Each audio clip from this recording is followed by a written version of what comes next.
ধরনের মাদকদ্রব্য আছে, এগুলো সমাজে যদি চলতে থাকে তাহলে পাঁচটা ক্ষতি হয়। এক নম্বর ক্ষতি হচ্ছে আর্থিক ক্ষতি। মাদকদ্রব্য সেবনের কারণে মানুষের জ্ঞান বিলুপ্তি হয়, তার বিবেক বিবেচনা নষ্ট হয়, মানসিকভাবে সে অসুস্থ হয়ে পড়ে। দেখেন যারা মাদকে আক্রান্ত, যারা মাদক নেশায় আক্রান্ত, তাদের বুদ্ধি বিবেচনা, তাদেরকে ভালো কোনো কাজে সঠিক বুদ্ধি তারা দিতে পারে না। কারণ এটা আস্তে আস্তে তার আত্মাকে নষ্ট করে, জ্ঞান বিলুপ্ত করে তাকে পাগল বানায় দেয়। মাদক সেবন করতে করতে বেশি মাদক সেবন করলে সে একটা সময় পাগল হয়ে যায়, মাথায় হয়ে যায় মাদকের কারণে।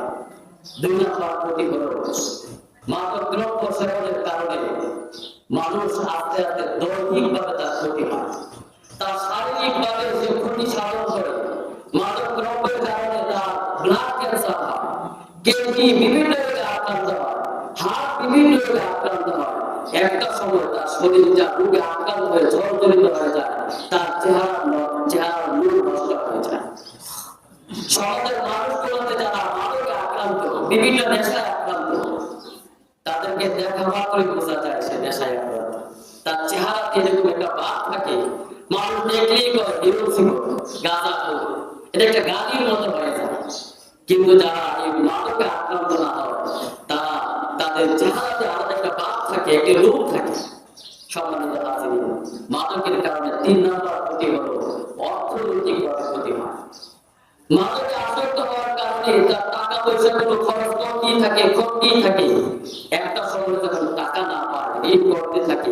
এরপরে যদি তার টাকা সম্ভব না হয়, মা বাপকে বিভিন্নভাবে আঘাত করতে থাকে, জমি জায়গা বিক্রি করতে থাকে, নিজের সম্পদগুলো বিক্রি করতে একটা সময় মাদক আসক্তির কারণে সে পথের ফকির হয়ে যায়।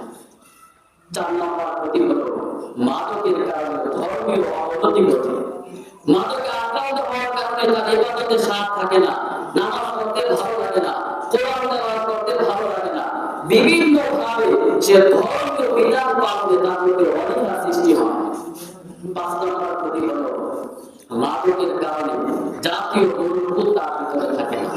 মাদক আসক্তির কারণে জাতীয় সুশৃঙ্খলা সে রক্ষা করতে পারে না। অতএব এই মাদকের কারণে সে জাতীয় সম্পদ থেকে, মানব সম্পদ সব থেকে যে বড় সম্পদ, এই সম্পদ থেকে সে আস্তে আস্তে নষ্ট হয়ে পুরো দেশের জন্য একটি ক্যান্সারে রূপান্তরিত হয়। এই জন্য সারা পৃথিবীতে মাদককে মুক্ত করার জন্য, মাদককে না করার জন্য সারা পৃথিবীতে সচেতনতামূলক সম্মেলন চলছে। সম্মানিত হাজিরিন, আমাদের আলে হাসান সমাজ সেবা ফাউন্ডেশন আমাদের এই গ্রামের জন্য একটি রহমত ছিল। আলে হাসান ফাউন্ডেশন আমাদের গ্রামের মানুষকে যতটুকু ভালোবাসে, আমার মনে হয় না আমাদের গ্রামে এমন ভালোবাসা দেখাতে পারে দ্বিতীয় আরেকটি সংগঠন আছে, ঠিক কিনা? সব সময় কোন সময় দুর্যোগ না হোক, দুর্যোগ যদি হয়, আমার মনে হয় সবার আগে মানুষের পাশে দাঁড়াবে আলে হাসান ফাউন্ডেশন, ঠিক কিনা? এই যে গত ঈদ গেল, রোজা ঈদ, আলে হাসান ফাউন্ডেশন নিজেদের উদ্যোগে টাকা কালেকশন করে নিজেরা নিজেদের পরিকল্পনায় মানুষের পাশে দাঁড়িয়েছে। ঈদ যেন সবার হয়, নিজেদের ঘাম পরিশ্রম ব্যয় করে আলে হাসান ফাউন্ডেশন সবার ঘরে ঘরে ঈদ সামগ্রী পৌঁছে দিয়েছে। সম্মানিত হাজিরিন, মানুষ যখন রোগাক্রান্ত হয় তখন তার চিকিৎসার জন্য যে জিনিসের প্রয়োজন হয়, রক্তের জন্য, রক্ত সংগ্রহের জন্য অনেকে পরিশ্রম করতে হয়, রক্ত জোগাড় দেওয়া সম্ভব হয় না। আলে হাসান ফাউন্ডেশন ওপেনলি ঘোষণা করেছে, আমার গ্রামের একটা মানুষের জন্য রক্ত শূন্যতায় না ভুগে যখন তার রক্তের প্রয়োজন হবে, নিজেদের টাকা খরচ করে গাড়ি ভাড়া দিয়ে তাকে রক্ত দেওয়ার জন্য হাসপাতালে চলে যায়, ঠিক কিনা? এই জন্য আমাদের সকলের উচিত আলে হাসান ফাউন্ডেশনের সাথে ঐক্যবদ্ধ হয়ে মহব্বত হয়ে থাকা। আমরা সকলে রাজি আছি না সবাই? ইনশাআল্লাহ। শেষ কথা বলি, আমি কথা শেষ করব। সম্মানিত হাজিরিন, একজনকে অপশন দেওয়া হলো 3টি কাজ করার জন্য। এর মধ্যে সব থেকে বড় কম জঘন্য যে কাজটা, এই কাজটা যেন করে, আর সব থেকে বেশি জঘন্য কাজটিকে যেন এড়িয়ে চলে। বড় বড় তাকে একটা হত্যা করতে হবে, 2 নম্বর বড় হলো তাকে ধর্ষণ করতে হবে, তিন নম্বর বলা হলো তাকে মাদক সেবন করতে হবে। তিনটি কাজ তার সামনে বলছেন, তিনটা থেকে যেটি কম জঘন্য এটি করবে, আর দুটিকে এড়িয়ে চলবে। সম্মানিত হাসিন, সে কর্মকে হত্যা করা যাবে না, কারণ হত্যা এটি জঘন্যতম অপরাধ, এটি করা যাবে না। দুই নম্বর হলো ধর্ষণ করা যাবে না, এটিও মারাত্মক বড় ধরনের অপরাধ।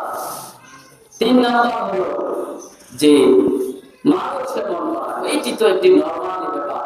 একটা ইয়াবা ট্যাবলেট, একটা পেন্সিলিন, একটু গাঁজা, একটু মদ খেয়ে নিলাম, আবার আমি সুস্থ হয়ে গেলাম। তাহলে মদকে সাধারণ মনে করে, কম জঘন্য মনে করে সে মদ খেল। সম্মানিত হাজিরিন, মদ খাইলে মানুষ কি হয়? মাতাল হয়। বলেন তো, মদ খাইলে কি হয়?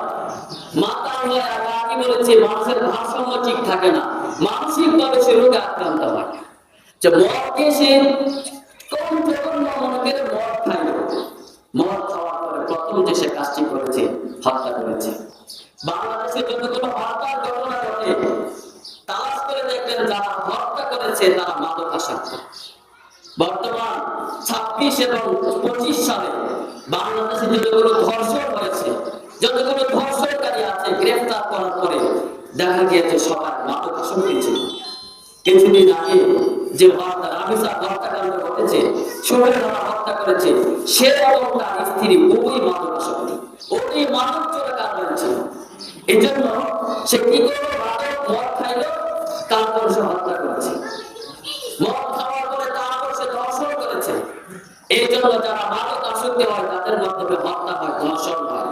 সম্মানিত হাজিরিন, হত্যা এবং ধর্ষণ থেকেও মাদক ভয়াবহ। মাদক জঘন্যতম অপরাধ। আমরা অনেকে ছেড়ে দিই, আমার ছেলে কি করছে না করছে, আমার ভাই কি করছে না করছে, আমরা ওপেনলি তাকে স্বাধীনভাবে ছেড়ে দিই, এটা উচিত নয়।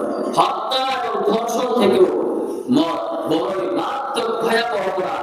এই জন্য আলী হাসান ফাউন্ডেশন আজকে যে উদ্যোগটা নিয়েছে, আমি আমার পক্ষ থেকে আলী হাসান সমাজ সেবা ফাউন্ডেশনকে ধন্যবাদ জানাই।